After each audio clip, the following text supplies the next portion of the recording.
We all want to keep ourselves and our families safe from crime. We're fortunate to have as our guest today a member of the Santa Clara County Sheriff's Office who will be sharing with us some crime prevention tips and strategies. I'm Grace Trafton of The Better Part. Stay tuned.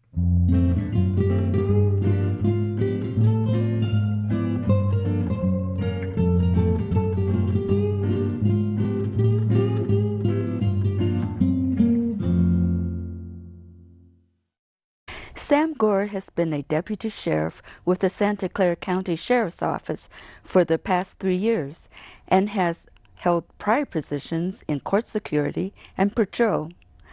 Welcome, Sam. First, tell us about the Santa Clara County Sheriff's Office. The Santa Clara County Sheriff's Office has been around since 1850, making it one of the oldest law enforcement agencies in California.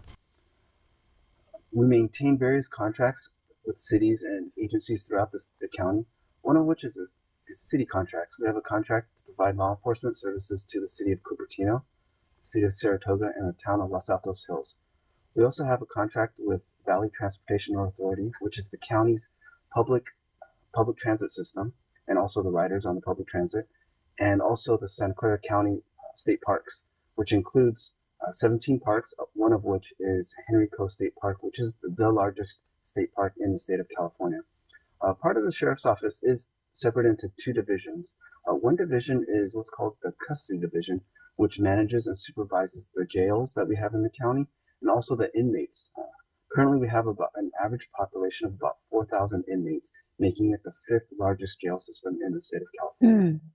On the other side of the Sheriff's Office, we have the enforcement side, which includes regular deputies and also patrol deputies, and it also has other specialized units that include the CERT team, which is also known as the SWAT team. We have a bomb squad. Also have a helicopter. We have a canine unit.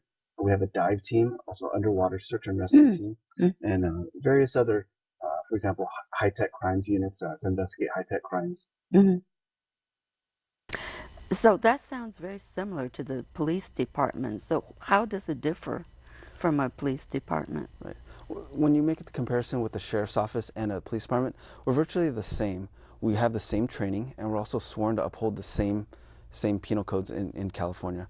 The only difference is that there are some units that are different. For example, the Sheriff's Office has what's called a Civil and Warrants Division, which is when somebody is found in another state and the crime happened in our jurisdiction. What happens was that we have sheriff's deputies that will go to other states back east and extradite those people back here where they could be tried in court. Whereas police departments, they don't have that division. Oh, I see. Right.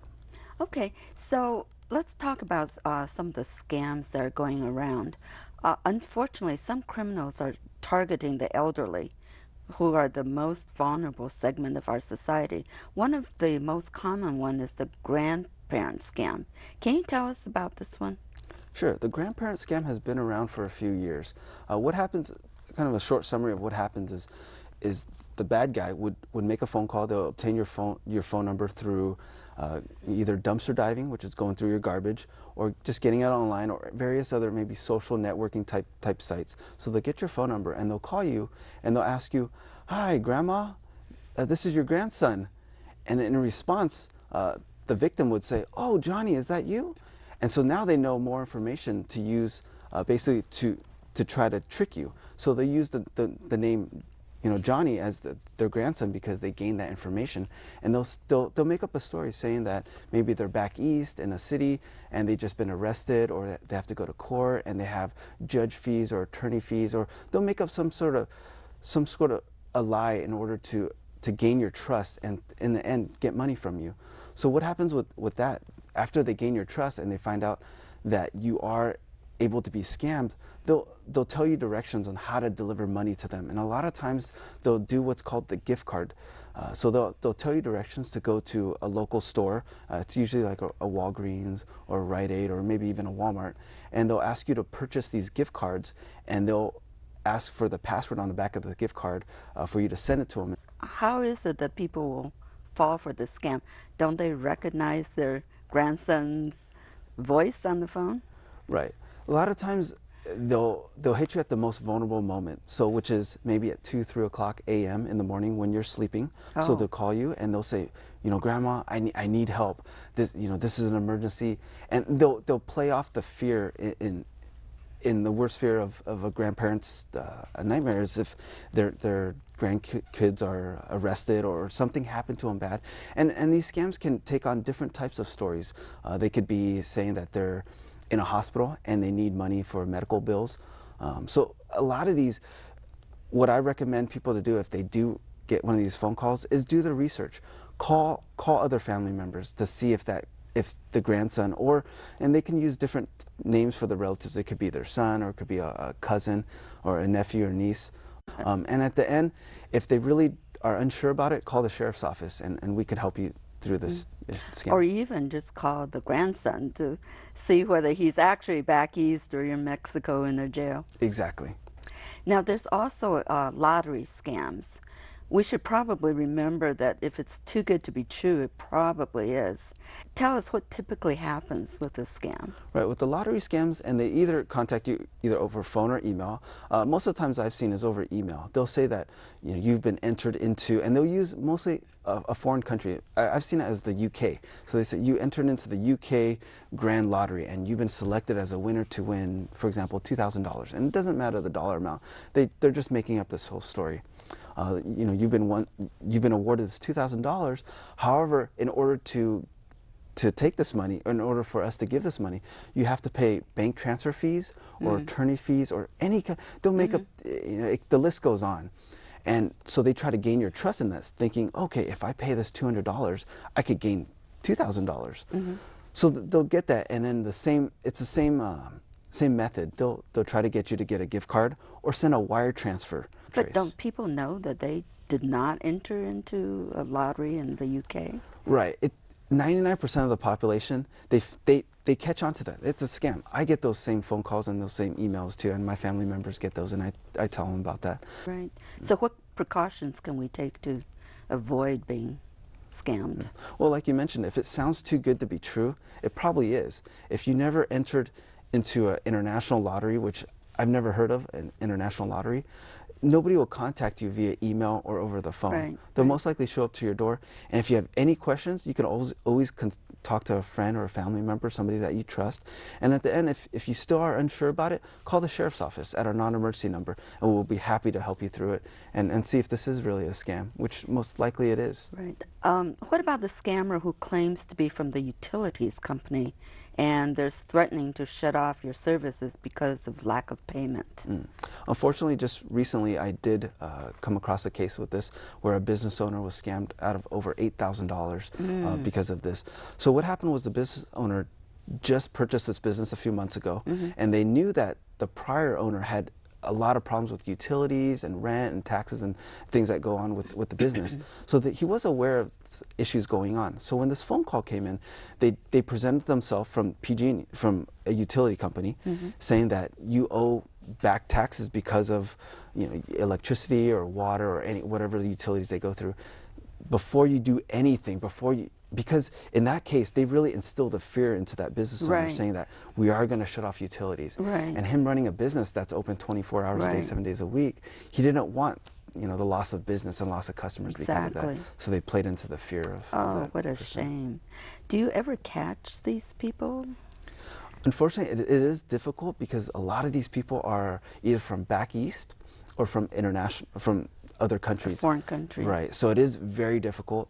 With phone numbers, they are non-traceable. They have a phone number that's linked to another phone number that's linked to a server, and it's very difficult to trace. Now, there's another kind of scam, which is mortgage scams. Now, with the mortgage crisis we've faced in the past few years, criminals have tried to take advantage of homeowners who are looking for mortgage specials and lower payments. How do these scams work? Right, and this is also very common, and you see on TV commercials they have these type of mortgage specials.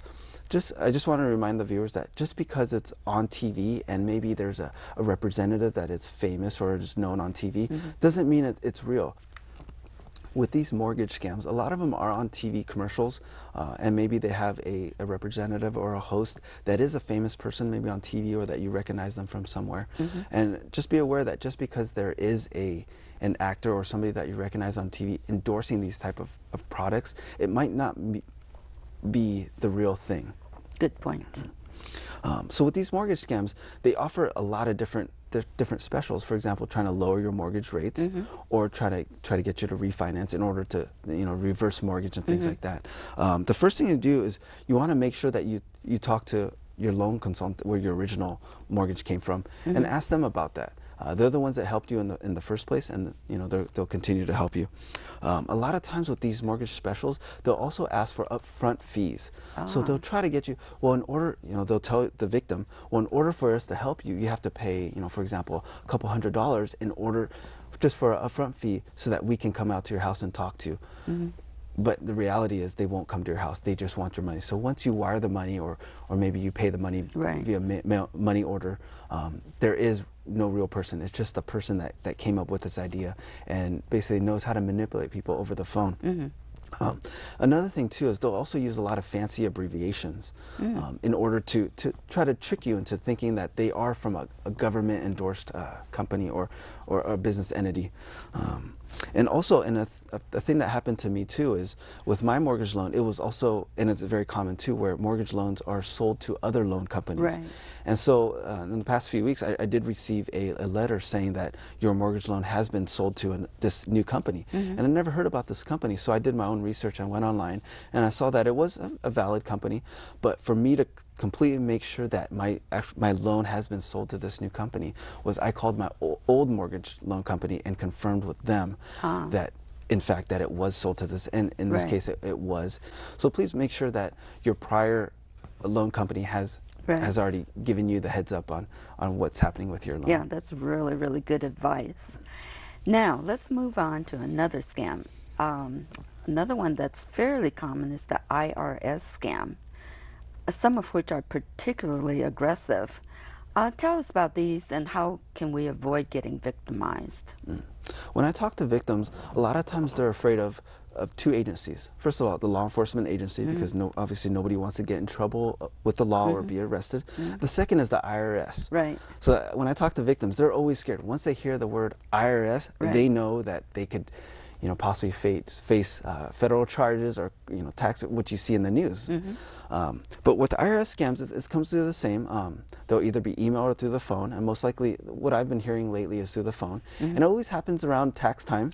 So you're looking at January through April, where everybody's getting ready to file their taxes, and they'll call you and say, they'll make up a bogus story saying you haven't paid taxes, or you haven't paid enough taxes in the last few years, and they already have a lot of your information because they did research or either online or did garbage diving through your garbage, and they know your name or your date of birth. And a lot of times they'll ask you, maybe they have your name, and they'll say, Grace, can you confirm your social security number with me, because I want to make sure that you are Grace. So what happens with the victim, will give them the social security number. Now the bad guy has your name and social security number, and the bad guy will continually try to pull out more information from you, saying, we do also have to have you to confirm your date of birth. Can you confirm your date of birth? Because I'm not sure if you are Grace, because this is over the phone. Well, in fact, you haven't done nothing to confirm that they are actually the IRS. So you have to make sure that you're doing your research on both ends, and never give information over the phone. A lot of times they'll ask you to get these money orders and then send it to them. And I can give you more information on how to verify that if these money orders are scams or the real thing. And in the last case that I had a victim call the sheriff's office because she was smart. She knew that this was a scam, but she just wanted to see how much information she can get from the scammer that was on the phone. So she was, in fact, just playing around or toying with them. But I recommend, if you get a phone call like this, just hang up. And if they call again, just hang up again. And then if they continuously harass you with phone calls, call the sheriff's office, and a deputy can talk to you about how to stop these phone calls from happening.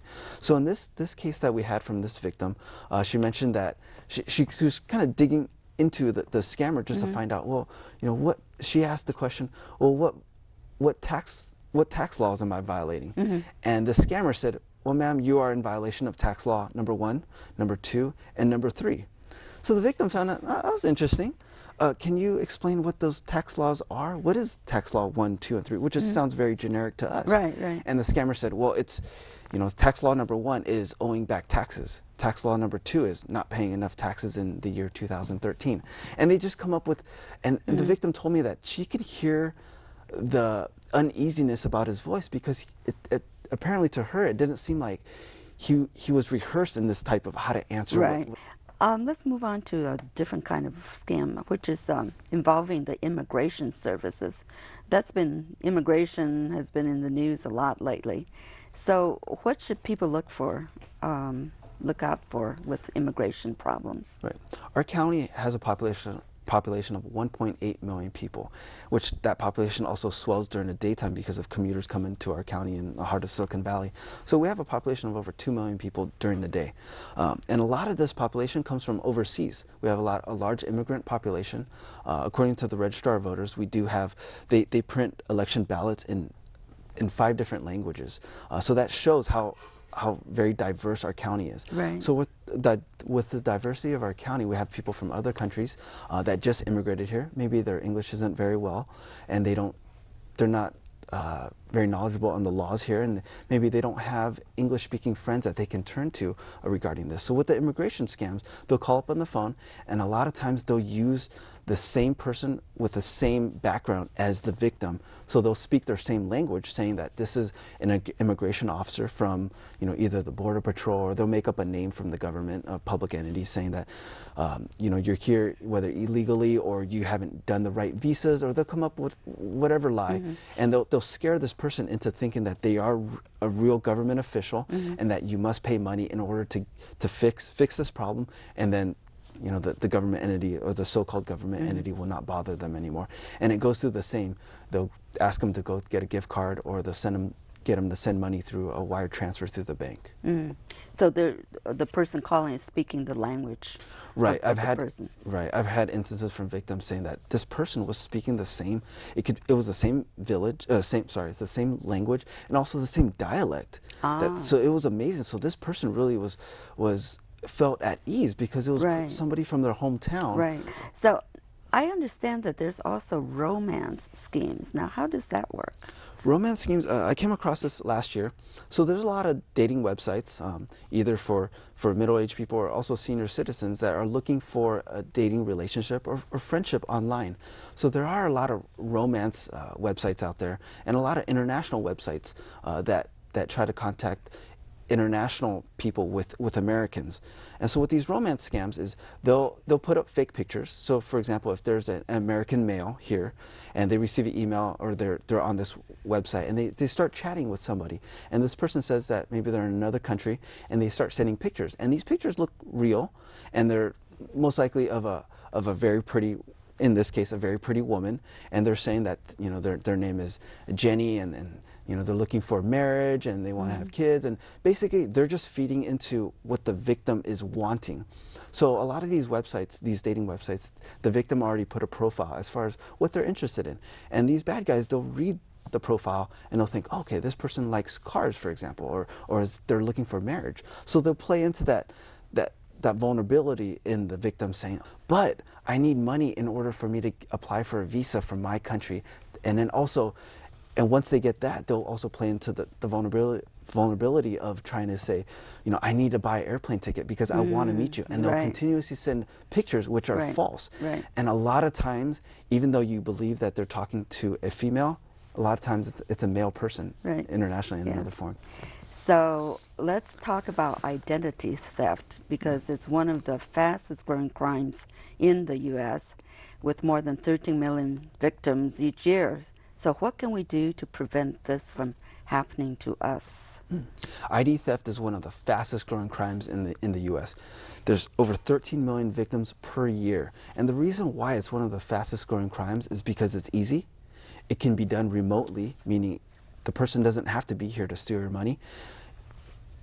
And it's very difficult to track for law enforcement agencies. So we could have somebody from the East Coast using your personal information, your name, date of birth, and social security, in order to open up credit card accounts or loan accounts in order to purchase a car or a home. But most commonly, we've seen it as opening up credit card accounts. And once they get your credit card, they're you know, they're free to use it at any retail store or purchasing goods for themselves. So what I tell people is to prevent this from happening by running a credit check through the three main bureaus in the U.S. And the three main bureaus are Experian, TransUnion, and Equifax, and those can all be found online. In fact, I just ran my own name and my own personal information to run a credit history check on myself and my wife, just to make sure that all the credit card accounts that are open in my name are in fact opened by myself or my wife. Another thing that you can do to check your credit history is to go on the website annualcreditreport.com. That is the only federally mandated website where people can use and get free credit reports. So it's federally mandated that you're allowed one free credit report per year through this website, through each of the credit bureaus, the three credit bureaus that I mentioned. So technically you can do a credit check on yourself every 4 months through those, just selecting a different credit bureau. And there's also a phone number. It's the 1-877-322-8228. And that's the annualcreditreport.com website that people can contact in order to get a free credit report, either mailed to them or sent to them via email. Now, do you think it's worthwhile to sign up for one of the identity theft protection services? With these services, they can't do anything where a person can. So everything that they can provide you, a person can do it themselves. It's just the ease and the time. So maybe if you're busy working a lot and you don't have a lot of time, these services might be good. But if you have a lot of time and you want to do it yourself, you can do that too. And it's the same thing. What they'll do is they can put fraud alerts on your accounts to see if there's any new credit card accounts open or loan accounts open. They'll contact you to make sure that you opened it and not somebody else from overseas or from another part of the country.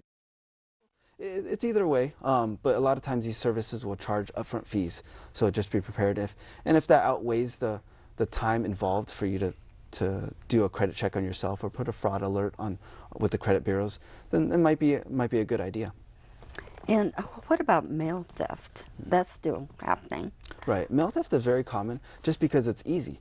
So in our jurisdiction, we have a lot of mailboxes where it's not locking mailboxes or it's not mailboxes that go into the home. So they're just the freestanding mailboxes that anybody can open. So what these guys will do is they'll drive around. There's a car full of people, so most, 2 or more. They'll have a driver, and the passenger seat will just open the window and go down the street, opening up the mailboxes and taking out mail. And luckily, hopefully they'll get a piece of mail that has a credit card.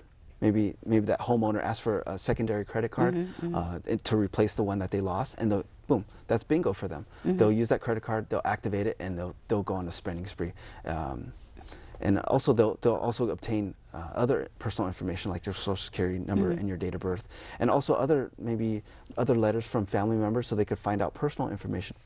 Another problem people may face is home and vehicle burglaries. What should we be looking out for, and how do we report any suspicious activity? What I advise people to do is, because they live in that area, they know who belongs where and neighbors and things like that. If they see a suspicious car that doesn't belong in the area, or suspicious people that are walking in and out of maybe a side gate or hanging out in the front of a house where they know that neighbor is maybe at work or on vacation, please report that. Okay. Also note down any other things that you see, maybe a car license plate, the make and model and color of the vehicle, what the subjects are doing. Are they just standing there, or do they have tools? Maybe they're a gardening crew or things like that, or are they walking in the back of the house? So if they're walking in the back of the house, it's a big red flag for us. So please report that and tell the dispatch that what they see. Basically paint the picture for deputies that are arriving on scene. So be really aware of what's going on. Exactly. And what are some of the things that we can do to protect our home and our property? There's numerous things that you can do to protect your home. First of all, there's an alarm system that people can install. But remember, it's only as strong as when you use it. So there's a lot of homeowners that maybe are victims of home burglaries that forget to turn on the alarm, or maybe just they're in a rush to go to work, so they don't turn on the alarm. So the alarm system's no good. It's basically your house doesn't have an alarm. So that's the first thing. The second thing is maybe installing a surveillance or a security camera. I know I have that in my house because I was also a victim of a home burglary Oh, a few really? years back. And the third thing to do is to get to know your neighbors or get to Right. know of a community neighborhood watch Right. program. I think that's the best way. I have a close relationship with my neighbor that lives right next to me, and I told him that when I was going on vacation, hey, I'm going out on vacation. Right. If something happens, here's my phone number. Feel free to give me a call, and if there's something that's really out of the ordinary, please do call the police department or the sheriff's office Right. and let them know that what's happening, so that he can help me look over my property. How about our cars, our vehicles? What can we do to protect them? Right. So when you park your vehicle, make sure you park in a well-lit area, in a common area where there's a lot of people passing by.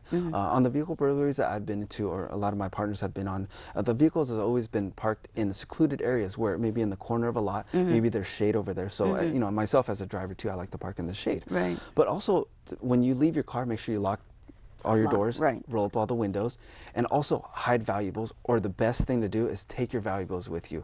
Every car that I've been on scene that has been broken into, something has been taken because something was in plain view. Right. I've actually had a case where a backpack was taken, and inside the backpack was just a bunch of clothes.